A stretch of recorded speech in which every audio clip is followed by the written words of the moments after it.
ओम गणेश हर हर महादेव।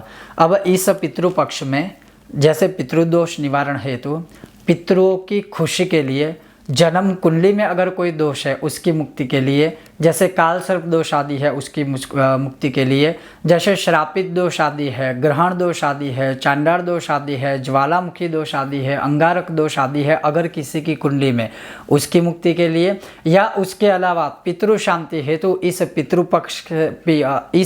पितृपक्ष से उत्तम और कोई दिन हो नहीं सकते हैं। तो ऐसी क्या चीज़ है, ऐसे क्या विषय है या ऐसे कौन से विधान है जो हमें शास्त्रों के अनुसार इन पितृपक्ष में करने चाहिए, आज इस विषय और वीडियो में मैं आपको श्रवण करवाऊंगा। अगर आपको यह विषय वीडियो पसंद आता है तो लाइक कीजिएगा, शेयर कीजिएगा, चैनल पर नए हो तो सब्सक्राइब करके घंटी का आइकन अवश्य दबाएगा। तो चलिए शुरू करते हैं। सबसे पहला, अगर आप किसी भी प्रकार के पितृदोष की पीड़ा से जूझ रहे हो, सारा परिवार, जैसे उसके कुछ लक्षण हैं कि आकस्मिक चीज़ें हो जाना जो कभी आपने सोची ना हो और अचानक से परिवार में हो गई, एक अभी संकट दूर नहीं गया हो, मुसीबत दूर नहीं गई है और दूसरी आ जाना जो आपने सोची ना हो, घर में रोग रहते ही है, रोगों का निवारण हेतु अर्थात किसी ना किसी को कोई ना कोई शारीरिक समस्याएं रहती है, बिना वजह के घर में कलह होता ही रहता है, क्लेश रहता है, घर में एक प्रकार से नेगेटिव एटमॉस्फेयर, नकारात्मक वातावरण रहता हो, लक्ष्मी आती है टिकती नहीं है, या आती है उससे 10 गुना जाती है, ये कुछ प्रकार के जो चीज़ें हैं ये पितृदोष के लक्षण है। जैसे मानसिक शांति ना होना, रात्रि में शांति की नींद ना होना, बहुत सारे ऐसे लक्षण हैं, ये मान लीजिए पितृदोष के लक्षण है। और ये कब होता है? एक, जब घर में किसी ने सुसाइड किया हो, आत्महत्या की हो। दूसरा, किसी की बहुत ही छोटी आयु में आकस्मिक मृत्यु हो गई है। तीसरा, जैसे मैंने कहा कि अनावश्यक रूप से अचानक से किसी की मृत्यु हो गई है और किसी का हत्या की गई है, किसी की हत्या मतलब आकस्मिक जिसकी मृत्यु हुई है, अवश्य उन्हें पितरों को या उस जिसका मृत्यु हुआ है, देहांत हुआ है, उन्हें गति देने के लिए पितृपक्ष में उनको खुश करना ही चाहिए, अन्यथा पूरे परिवार में बहुत ही अलग अलग प्रकार के दुख भुगतने पड़ते हैं। ऐसे में सबसे पहला उपाय, सबसे सर्वोत्तम, मान लीजिए कोई बहुत बड़े पितृदोष आदि से, जैसे नाग दोष है, सर्प दोष है, भूत दोष है या प्रेत दोष आदि से पीड़ित है, तो उन्हें पंचबली करवानी चाहिए। पंचबली क्या होता है? तो वो 2.5 से 3 दिन का पूरा एक विधान रहता है, जिसमें नारायण बलि, जिसमें भूत बलि, जिसमें प्रेत बलि, जिसमें काक बलि होती है। ये 5 बलि होने से उसे पंचबली कहा जाता है। और यह जहाँ तक हो सके पूर्ण परिवार के साथ करवाइए। अगर कोई पूर्ण परिवार नहीं आता है, क्योंकि बहुत बार ये होता है कि परिवार में आपस में ही किसी की नहीं बनती, एक रेडी होगा पूजा करवाने के लिए तो दूसरा मुंह फुला के बैठ जाएगा कि मैं नहीं आऊँगा, ऐसा भी होता है। तो जिसको करना है अपने परिवार के हित के लिए वो करे, आप आमंत्रित कीजिए, जिसको नहीं आना है वो उस दोष को वो भुगतेगा, लेकिन आप कर सकते हो।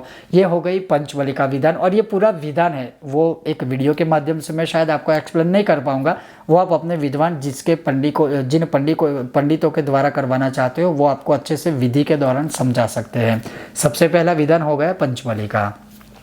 किसी को सामान्य रूप से ही मतलब पितरों का दोष है तो वो केवल नारायण बलि श्राद्ध भी करवा सकते हैं, जो एक दिन साध्य होता है, जिसमें भगवान नारायण की बलि अर्थात नारायण बलि, भगवान को अलग अलग प्रकार की बलि के रूप में नित्य तर्पण, पूजा, पिंडदान आदि सभी पितरों के नाम बोल के उनको बलि के स्वरूप में दान किया जाता है, वह है नारायण बलि।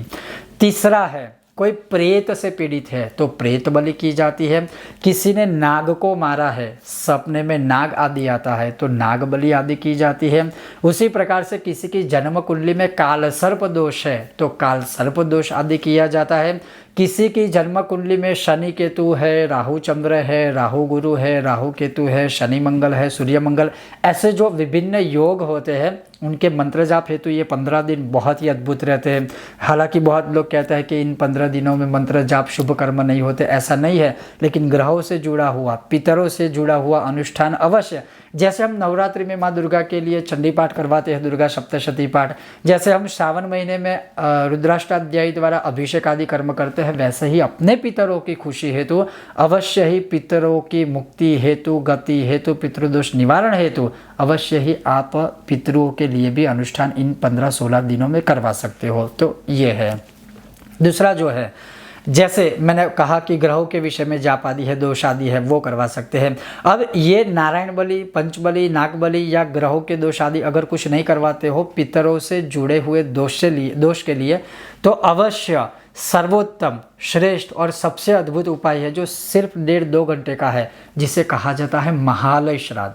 आपके घर में ही ब्राह्मणों को बुलाकर, विद्वान ब्राह्मणों को बुलाकर महालय श्राद्ध वो करेंगे और महालय श्राद्ध के पश्चात उनको ब्रह्म भोजन करवाइए। इससे भी हमारे पितर बहुत संतुष्ट होते हैं, बहुत ही खुश होते हैं। ये सबसे छोटा विधान है महालय श्राद्ध। इससे भी अगर छोटा उपाय अगर आपको चाहिए तो नित्य देव, ऋषि, मनुष्य, पितृ तर्पण, ये 5 प्रकार के तर्पण जो करीब करीब आधे घंटे में ही हो जाते हैं, यह करने से भी पितरों को खुश आप कर सकते हो, इसमें कोई संदेह नहीं है। और उसके अलावा जैसे एक वीडियो में अभी ही मैंने बोला था, लेकिन फिर भी मैं कहूँ तो आप चाहो तो रुचि मुनिकृत जो पितृ स्तोत्र है उसके 1200 पाठ का अनुष्ठान विद्वान ब्राह्मणों के द्वारा पूरे इन 16 दिनों में आप अपने अपने पितरों के लिए करवा सकते हो। अवश्य ही यह जो सारे उपाय है वह शास्त्रोक्त उपाय है, अनुभवित उपाय है और पितरों को मोक्ष देने वाले हैं, पितरों को गति देने वाले हैं, पितरों को शांति देने वाले हैं, पितरों को मुक्ति देने वाले हैं। खास करके उन लोगों के घर में जिनके घर में कलह रहता है, क्लेश रहता है, रोग रहता है, दरिद्रता रहती है और किसी भी प्रकार के कोई काम बनते नहीं है, नेगेटिविटी, नकारात्मकता बहुत रहती है और जिनके घर में ऐसे कुछ पूर्वजों की मृत्यु आकस्मिक रूप से हो गई है, इन्हें तो अवश्य इनमें से कोई भी उपाय करवाने ही चाहिए। यह था आज का विशेष उपाय और वीडियो। आपको यह विषय वीडियो कैसा लगा मुझे बताइएगा और अगर आपको यह विषय वीडियो पसंद आया हो तो लाइक कीजिएगा, शेयर कीजिएगा। चैनल पर नए हो तो सब्सक्राइब करके घंटे का आइकॉन अवश्य दबाइएगा। बहुत जल्द मिलेंगे नए विषय और वीडियो के साथ। ओम गणेश, ओम पितृभ्यो नमः, हर हर महादेव।